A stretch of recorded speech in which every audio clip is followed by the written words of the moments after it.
Bali terkenal dengan berbagai keindahan alam serta kebudayaannya. Dalam budaya yang dikenal luas itu, terselip berbagai kisah menarik yang berlangsung turun-temurun. Kisah-kisah itu hingga kini masih dipercaya keberadaannya. Salah satu kisah yang terkenal hingga ke seluruh negeri adalah kisah tentang leak. Leak merupakan ilmu kesaktian yang sangat dikenal di Bali.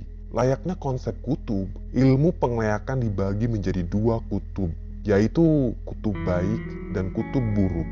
Jadi pada dasarnya ilmu pengleakan ini bersifat netral dan tergantung pada niat orang yang mempelajarinya.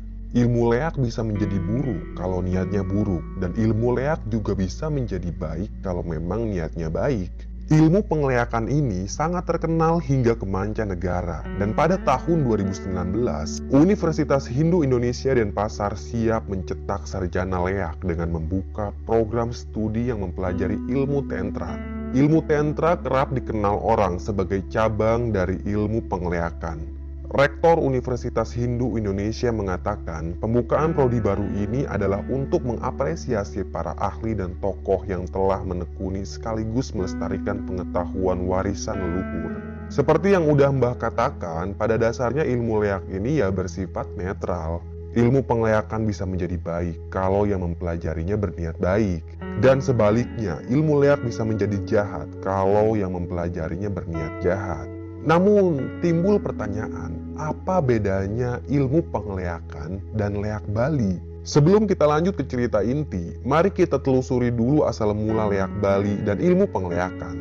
Leak dalam penggalan catatan sejarah dinyatakan sudah ada sejak abad ke-11. Tepatnya ketika Raja Airlangga memerintah di Jawa pada tahun 1021 Masehi. Nah, dan kisah leak ini bermula dari seorang janda sakti. Nama janda itu adalah Dayu Datu. Dikisahkan Dayu Datu hidup di desa Girah yang masih menjadi kawasan Majapahit. Saat itu, Dayu Datu lebih dikenal dengan sebutan calon arang. Masyarakat zaman dulu sangat takut pada calon arang karena janda itu punya ilmu sihir yang sangat menakutkan. Lalu calon arang menuliskan semua mantra ilmu hitam yang ia kuasai dalam sebuah kitab. Dan si calon arang ini punya seorang anak perempuan yang sangat cantik bernama Ratna Manggali. Ratna Manggali sudah cukup umur untuk menikah, namun sayangnya tidak ada satupun pemuda yang berani mendekatinya. Karena ibunya punya ilmu sihir yang sangat menakutkan.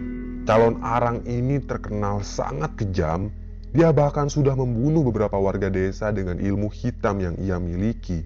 Warga yang ia bunuh dijadikan tumbal demi menambah kekuatan ilmu hitam calon arang. Makanya banyak sekali warga yang benci pada calon arang. Informasi tentang kematian warga yang dibunuh calon arang akhirnya sampai ke istana. Pihak istana kala itu tidak tinggal diam. Raja langsung mengirimkan para prajurit untuk menghabisi si calon arang. Dan untungnya para prajurit itu tahu kalau calon arang sangat sakti. Maka mereka menyusun rencana untuk menyerang calon arang saat ia sedang tidur. Malam pun tiba. Para prajurit mengendap-endap ke halaman rumahnya calon arang. Salah satu dari mereka mengintip calon arang dari celah dinding kayu. Dia melihat calon arang sedang tidur di atas ranjang kayunya. Kebetulan ranjangnya calon arang ini dekat sekali dengan jendela. Pintu jendela itu tidak dikunci. Prajurit itu berniat untuk menarik rambut si calon arang lalu menebas kepala wanita itu. Namun sayangnya rencana si prajurit itu gagal. Calon arang terbangun. Ia sangat marah. Kedua matanya melotot seperti mau keluar dari ceruknya. Lalu mata calon arang mengeluarkan api yang menyala-nyala dan membunuh para prajurit yang ada di halaman rumahnya. Dari sekian banyak prajurit yang dikirim raja, hanya satu yang bisa selamat dari ilmu sihir calon arang. Prajurit yang selamat langsung kembali ke istana dan menceritakan kejadian mengerikan itu pada raja. Laporan si prajurit benar-benar membuat raja marah dan langsung memerintahkan Empu Barada untuk menghadapi calon arang. Empu Baradah ini tidak mau gegabah. Dia tahu betul kalau calon Arang sangat sakti. Dia pun menyusun strategi cerdik untuk menghadapi calon Arang. Empu Baradah akan mencuri kitab ilmu hitam dan dengan begitu calon Arang akan kehilangan seluruh kekuatan sihirnya. Ternyata strategi Empu Baradah ini berhasil. Dengan strategi cerdik yang ia miliki, Empu Baradah berhasil mencuri kitab ilmu sihir milik calon Arang. Janda itu pun kehilangan kekuatan sihirnya. Tahun berganti tahun sepeninggalan Empu Baradah. Tak diketahui kitab sihir itu berada di tangan siapa. Namun beberapa murid calon Arang yang sudah mempelajari sebagian kecil ilmu sihir, mereka melarikan diri ke Bali. Nah, di Pulau Dewata itulah beberapa murid calon Arang melestarikan ilmu sihir gurunya. Mereka bahkan mengajarkan ilmu itu ke beberapa orang yang ingin mempelajarinya. Dan pada akhirnya ilmu sihir yang berkembang di Bali dikenal dengan sebutan leak. Ilmu leak ini dapat dipelajari dari lontar-lontar yang memuat serangkaian ilmu hitam. Nah, jadi murid calon Arang yang melarikan diri ke Bali itu menuliskan ilmu pengleakan pada kitab lontar dan membuatnya dalam 4 kitab, yaitu lontar cambra berang, lontar sampian emas, lontar tanting emas, dan lontar jung biru. Sedangkan ilmu leak ini ada 3 tingkatan. Yang pertama, ilmu leak tingkat bawah. Orang yang menguasai ilmu leak tingkat bawah ini bisa merubah wujudnya menjadi binatang seperti monyet, ayam, dan lain-lain. Yang kedua adalah ilmu leak menengah. Orang yang mencapai ilmu leak tingkat ini bisa merubah wujudnya menjadi Garuda dengan cakar dan paruh yang berbisa. Bukan hanya itu, kedua matanya juga bisa mengeluarkan api dan tentunya sangat mematikan. Dan yang ketiga adalah ilmu leak tingkat tinggi. Orang yang mencapai ilmu leak tingkat tinggi bisa merubah wujudnya menjadi bade. Apa itu bade? Bade adalah menara pengusungan jenazah bertingkat 21. Atau bisa disebut tumpang selikur dalam bahasa Bali. Dan seluruh tubuh bade tersebut bisa mengeluarkan api yang menyala-nyala.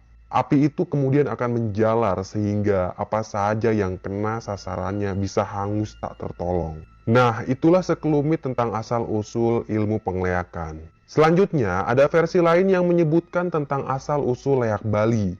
Versi yang satu ini menceritakan kalau leak Bali berasal dari orang yang sedang menuntut ilmu hitam. Dan untuk menambah ilmu hitamnya, dia harus memakan bangkai manusia.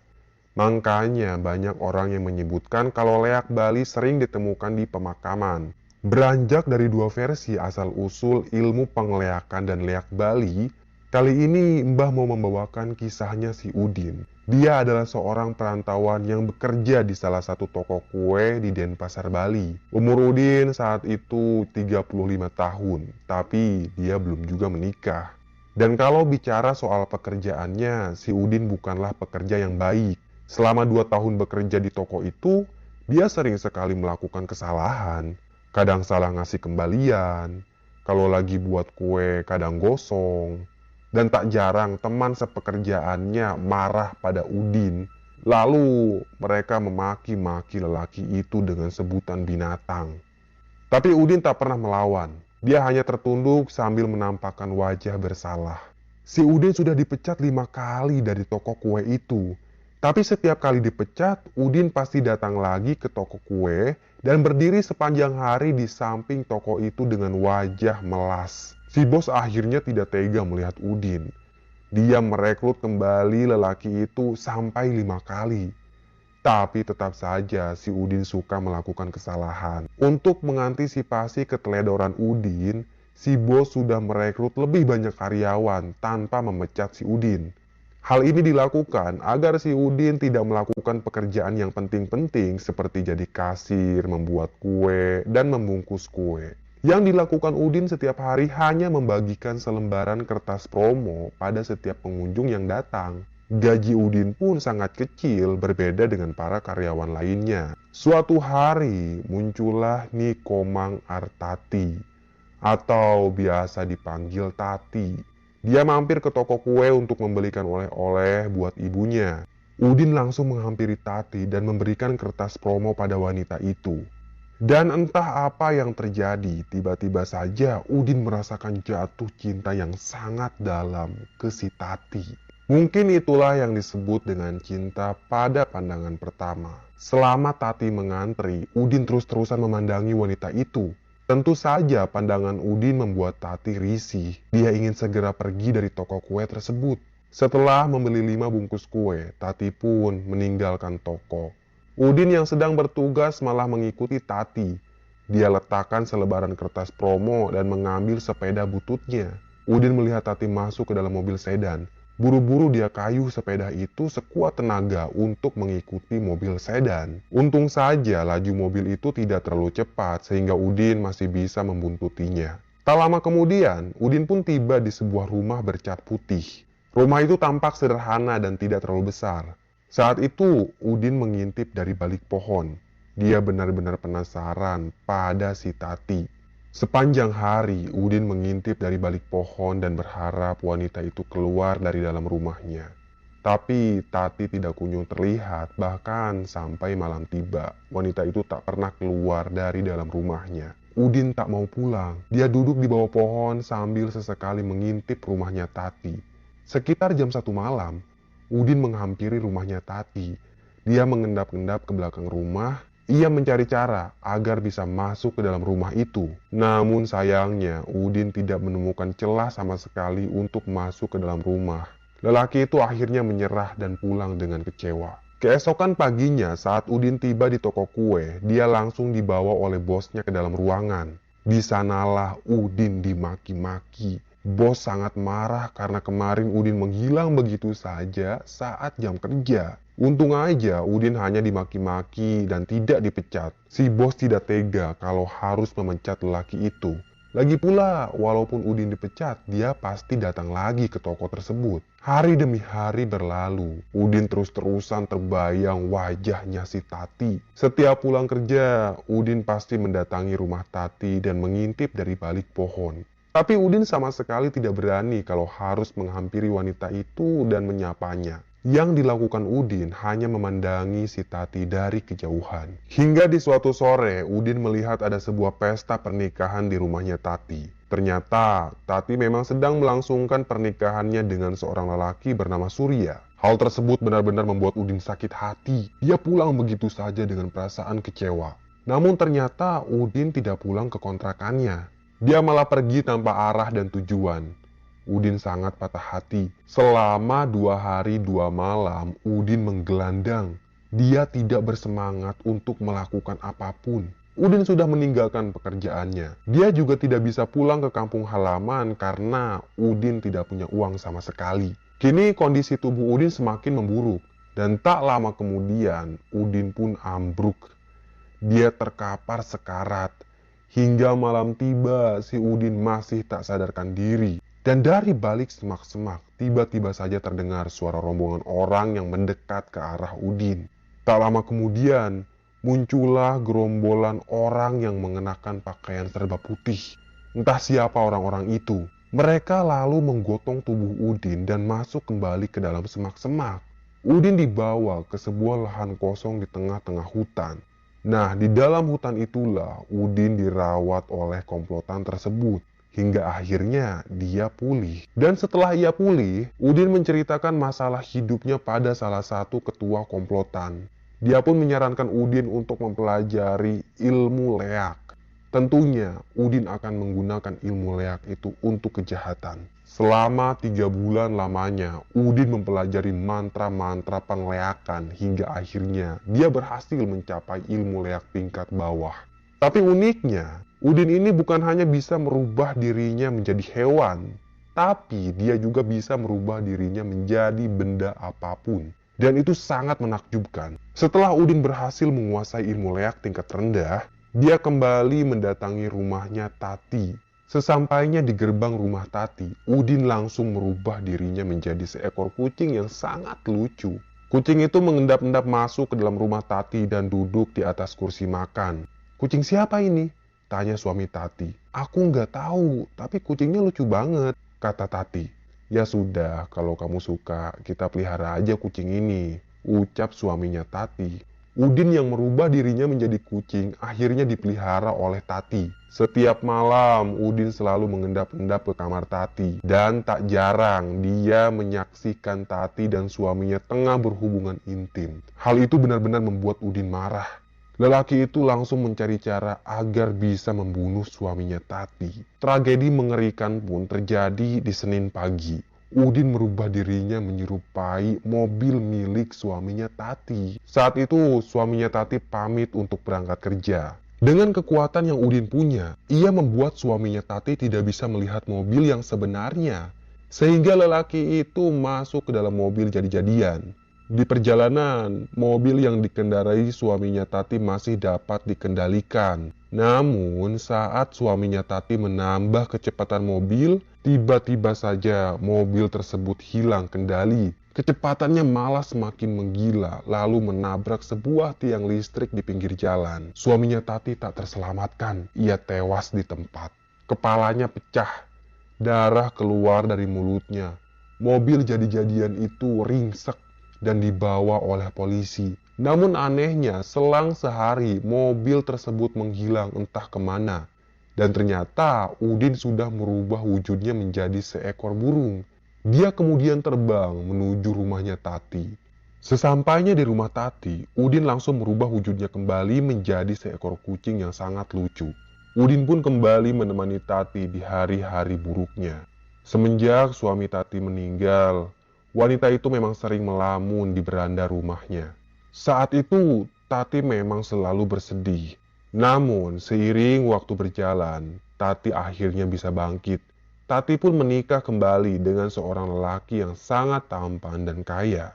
Namun lagi-lagi, Udin cemburu pada suaminya Tati. Dia pun membunuh suaminya Tati dengan cara yang sangat keji. Di suatu malam, Udin merubah wujudnya menjadi seekor harimau yang sangat besar.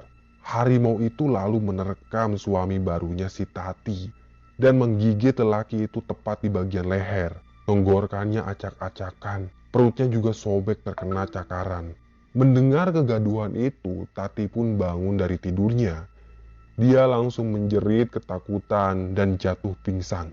Warga pun berhamburan ke rumahnya Tati. Namun saat mereka masuk ke dalam kamar Tati, harimau itu sudah berubah kembali menjadi seekor kucing. Saat Tati siuman, dia pun memberikan kesaksian tentang apa yang dilihatnya semalam. Namun tak ada seorang pun yang percaya pada Tati. Mereka bahkan menyangka kalau Tati sudah membunuh suaminya sendiri. Wanita itu pun sempat diseret ke meja hijau, namun tidak ada bukti yang kuat kalau Tati ini bersalah. Akhirnya dia dibebaskan. Yang dilakukan Udin benar-benar keji dan tidak berperi kemanusiaan. Setiap kali si Tati menikah dengan lelaki pilihannya, Udin selalu membunuh lelaki itu. Ada yang mati kecelakaan, ada yang mati diterkam binatang buas. Semua kematian itu Udinlah penyebabnya. Setiap lelaki yang menikahi Tati pasti mati dengan sangat mengenaskan. Hal itu membuat para lelaki menjauhi Tati. Mereka tidak mau menikahi wanita itu karena takut mati. Hal itu membuat Udin sangat bahagia karena dia bisa bersama Tati sampai kapanpun. Walaupun Tati tidak menikah lagi, tapi si Udin ini tetap menjadi seekor kucing karena ternyata dia tidak bisa merubah kembali dirinya menjadi manusia. Udin sudah dikuasai oleh ilmu hitam pengeleakan.